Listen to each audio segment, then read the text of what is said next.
Técnica y práctica del psicoanálisis, Ralph Grinson. 1.3. La alianza de trabajo. El paciente psicoanalítico llega al análisis porque su padecimiento neurótico le impulsa a embarcarse en el difícil viaje terapéutico. Su problema es suficientemente grave para inducirle a emprender un programa que es para largo tiempo, doloroso y costoso. Sus funciones yoicas y su capacidad de relacionarse de objeto, a pesar de su neurosis, se consideran suficientemente sanos como para soportar los rigores de la terapia psicoanalítica. Solo un neurótico relativamente sano puede ser psicoanalizado sin modificaciones ni desviaciones importantes.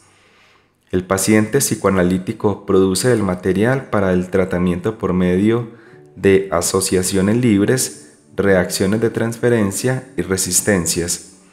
El analista emplea los procedimientos de las confrontaciones, la aclaración, la interpretación y la traslaboración, pero todo esto no explica cabalmente lo que sucede o deja de suceder en el curso de la terapia. Hay otro ingrediente terapéutico capital que tiene gran importancia en el éxito o el fracaso del tratamiento psicoanalítico. Me refiero a la alianza de trabajo, que no es precisamente un procedimiento técnico ni un proceso terapéutico, pero es necesario para ambos. Aquí presentaré solo un esbozo del tema. Para un estudio a fondo de la alianza de trabajo, véase la sección 3.5. La alianza de trabajo es la relación racional y relativamente no neurótica entre paciente y analista, que hace posible la cooperación decidida del paciente en la situación analítica. Freud menciona una transferencia aprovechable, una relación que debe establecerse antes de que se le dé una interpretación al paciente. Fenichel habla de una transferencia racional, Stone de una transferencia madura, Setzel de alianza terapéutica y Nach de la presencia del analista, todo lo cual se refiere a conceptos análogos. Las manifestaciones clínicas de esta alianza de trabajo son la disposición del paciente a realizar los diversos procedimientos del psicoanálisis y su capacidad de trabajar analíticamente con los insights dolorosos y regresivos que provoca. La alianza se forma entre el yo razonable del paciente y el yo analítico del analista. El hecho significante que ocurre es una identificación parcial y temporal del paciente con la actitud y el modo de trabajar del analista que el paciente percibe directamente en las sesiones analíticas regulares. El paciente, el analista y el encuadre analítico contribuyen a la formación de esta alianza de trabajo. La conciencia del padecimiento neurótico y de la posibilidad de que el analista le ayude mueven al paciente a buscar la situación analítica y a trabajar en ella. La capacidad que el paciente tiene de formar una relación relativamente racional, desexualizada y exenta de agresividad con el analista se debe a su capacidad de haber formado relaciones neutralizadas semejantes en su vida pasada. Las funciones del yo del paciente desempeñan un papel decisivo, ya que la capacidad de establecer una relación múltiple con el analista solo es posible teniendo un yo flexible.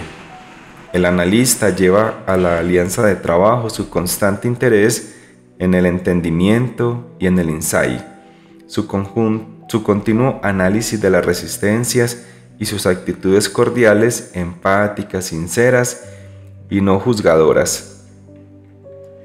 El encuadre analítico facilita la formación de la alianza con la frecuencia de las visitas, la larga duración del tratamiento, el empleo del diván el silencio, etc. Esto favorece no solo las reacciones de regresión y las de transferencia neurótica, sino también la alianza de trabajo. El modo de trabajar del analista, su estilo terapéutico y el encuadre analítico producen una atmósfera analítica, que es un medio importante de inducir al paciente a aceptar que someta a juicio algo hasta entonces rechazado. Esta atmósfera favorece la alianza de trabajo y atrae al paciente temporal y parcialmente hacia la identificación con el punto de vista del analista. La atmósfera analítica puede también convertirse en resistencia si da a la labor analítica una apariencia de artificio y de irrealidad. La alianza de trabajo es aquella parte de la relación con el analista que posibilita la cooperación del paciente en la hora analítica. Bajo esta benigna influencia, el paciente quiere entender las instrucciones e insights del analista, repasa y vuelve a repasar las interpretaciones y reconstrucciones, y eso construye a la interpretación y asimilación del insight logrado. La alianza del trabajo en unión del sufrimiento neurótico pone el incentivo para realizar la labor analítica. El grueso de la materia prima lo dan las reacciones neuróticas de transferencia del paciente. Para analizar con éxito la neurosis de transferencia, es necesario que el paciente haya formado con el analista una firme alianza de trabajo. La neurosis de transferencia es el medio que permite al paciente llevar a la situación analítica el material reprimido e inaccesible. La capacidad que tenga el paciente de oscilar entre la alianza de trabajo y las reacciones transferenciales neuróticas son condición impredecible para la labor analítica. Esta capacidad es paralela a la escisión en el yo del paciente entre un yo razonable, observador y analizador y otro subjetivo, irracional y experienciante.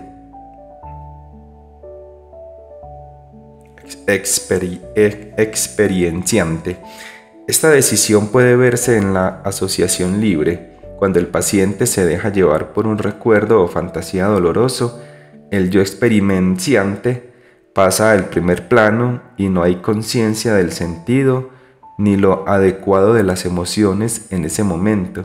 Si el analista hubiera de intervenir entonces, el yo razonable del paciente volverá a manifestarse y el paciente podría entonces reconocer que los afectos en cuestión procedían del pasado, habría menos ansiedad y acaso acabarían por aparecer derivados menos deformados.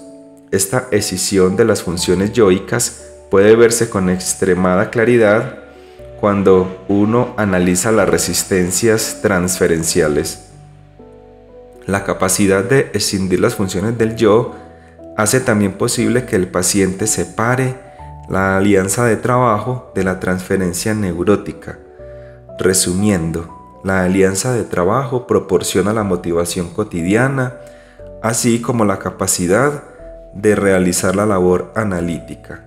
El material esencial reprimido e inaccesible le proporciona las reacciones de transferencia neurótica y principalmente la neurosis de transferencia. Los procedimientos y procesos terapéuticos no analíticos. En el psicoanálisis 1.3.4, los procedimientos y procesos terapéuticos no analíticos. En el psicoanálisis clásico se emplean en cierto grado otras variedades de procedimientos y procesos terapéuticos, pero tienen por objeto preparar para el insight o hacerlo efectivo. Todas las medidas no analíticas al fin acaban por ser también objeto de análisis.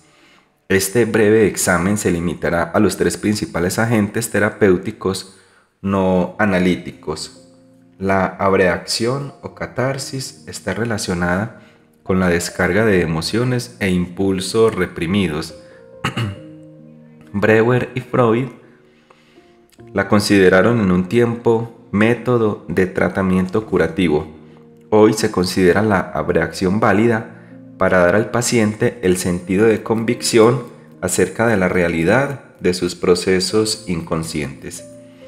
La intensidad emocional puede vivificar los detalles de una experiencia que de otro modo podría permanecer vaga e irreal. La expresión de afectos e impulsos puede procurar una sensación temporal de alivio subjetivo, pero eso no es un fin en sí y de hecho se puede convertir en fuente de resistencia. Por ejemplo, un paciente puede confesar al analista algún hecho culpígeno. Después, creyéndose aliviado, tal vez evite el asunto en lugar de analizar su causa, su historia, su significado, etc. Pero es importante ayudar a un paciente a volver a vivir las emociones de una experiencia traumática para recapturar detalles importantes que de otro modo podrían pasar inadvertidos. Al tratar con las experiencias de proporciones traumáticas o casi traumáticas, debe animarse al paciente para que vuelva a sentir una experiencia con cuanta intensidad le sea posible. El fin principal es permitir al paciente descargar una cantidad suficiente de tensión para que pueda arreglárselas mejor con el resto. Por ejemplo, un paciente con depresión crónica debe poder sentir el sufrimiento lo suficiente para que pueda laborar analíticamente con efectividad. En el análisis de un paciente con un problema de este tipo, fue necesario que durante varios meses pasara una parte de la hora de la consulta sollozando incontrolablemente antes de que estuviera en condiciones de laborar analíticamente en su depresión.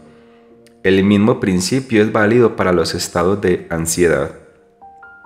La abreacción en sí no es analítica, ya que no lleva directamente al ensayo. En el material de casos clínicos que se halla en todo este libro, hay muchos ejemplos de cómo puede emplearse la abreacción en la terapia estrictamente psicoanalítica. La sugestión está relacionada con la inducción de ideas, emociones e impulsos en un paciente e independientemente del pensamiento realista del paciente o con exclusión del mismo. Se hallan todas las formas de psicoterapia porque se deriva de la relación entre padre e hijo, y las personas acongojadas fácilmente adoptan la posición emocional de un niño respecto del terapeuta padre. Es válida la sugestión en psicoanálisis siempre que ayude al paciente a entrar en la situación analítica y trabajar en ella.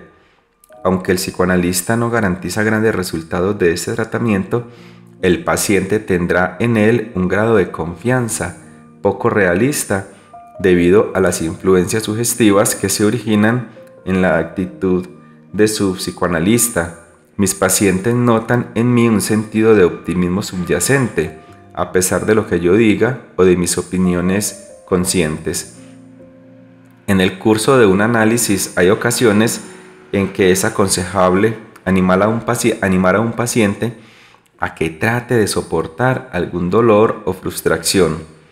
Es mejor si se puede explicar la razón de esta actitud. A veces uno solo puede decir algo así: usted podría sentirse mejor si se encarara con ello. Por lo general, estas sugestiones o seguridades tienen éxito. También puede uno decir cosas como: cuando ya no tema recordar sus sueños, y el paciente empezará a recordar sus sueños. Tiene la sugestión dos peligros principales. Uno es el de servirse de ella innecesariamente y seducir al paciente para que se acostumbre a ese medio regresivo de apoyo. El otro es el de emplearla sin darse cuenta.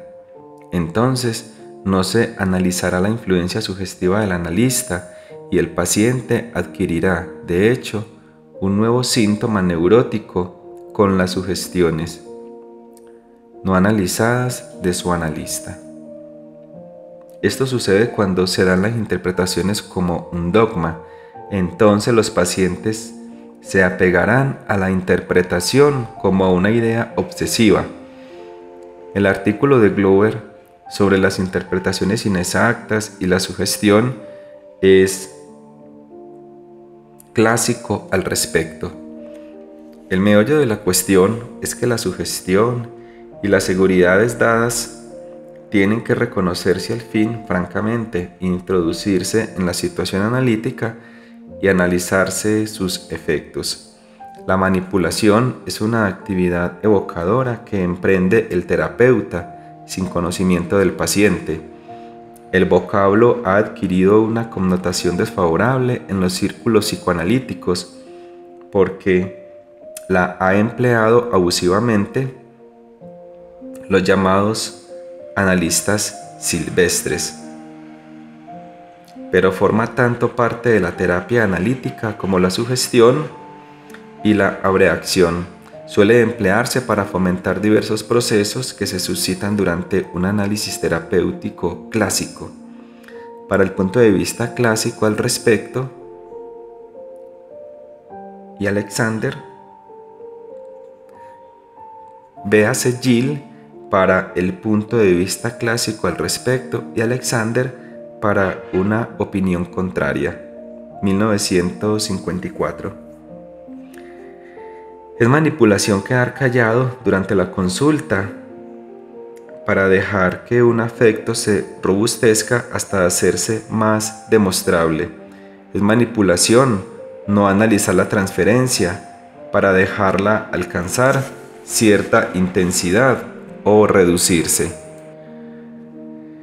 Es manipulación mencionar la partida próxima cuando el paciente no la menciona, pero todas estas manipulaciones tienen un objetivo analítico indirecto, que es favorecer el insight. Si se pregunta, hay que reconocerlas y analizar las reacciones que causen. Otras manipulaciones son más sutiles, por ejemplo, el tono de voz o la entonación tienen efectos evocadores que pueden traer reacciones y recuerdos al análisis y con ello favorecer los procesos analíticos. Lo capital es tener conciencia de la manipulación o al menos de la posibilidad de que se haya empleado inadvertidamente. En definitiva, debe dársele entrada al escenario analítico y analizarla tan cumplidamente como cualquier otra intervención del análisis real o imaginada. El desempeño deliberado y consciente de papeles o actitudes es antianalítico, puesto que crea una situación no analizable. Hay algo de engaño y trampa en ello, cuya consecuencia es una desconfianza real respecto del terapeuta. No pongo en duda el hecho de que pueda ser necesario en ciertas situaciones psicoterapéuticas, pero hace imposible el análisis. La contribución de Eichler a este problema es cabal y sistemática. 1950. Para un punto de vista divergente, véase Alexander French y colaboradores 1946 y la lista adicional de lecturas. Una palabra final a esta introducción a la técnica psicoanalítica. Los términos de manejo o tratamiento de la transferencia, etc., se refieren a la adición de medidas no analíticas a los procedimientos analíticos empleados dentro del marco de la terapia psicoanalítica. Los ejemplos clínicos de todo este libro ilustran el punto. El arte de la técnica psicoanalítica, tal y como se aplica en el psicoanálisis clásico, se basa en la mezcla de los procedimientos analíticos con los no analíticos. Es difícil enseñar los principios de las técnicas psicoanalíticas. Son de enseñanza más fácil. En estos volúmenes tengo la intención de enfocar primordialmente los componentes fundamentales de la llamada técnica psicoanalítica clásica.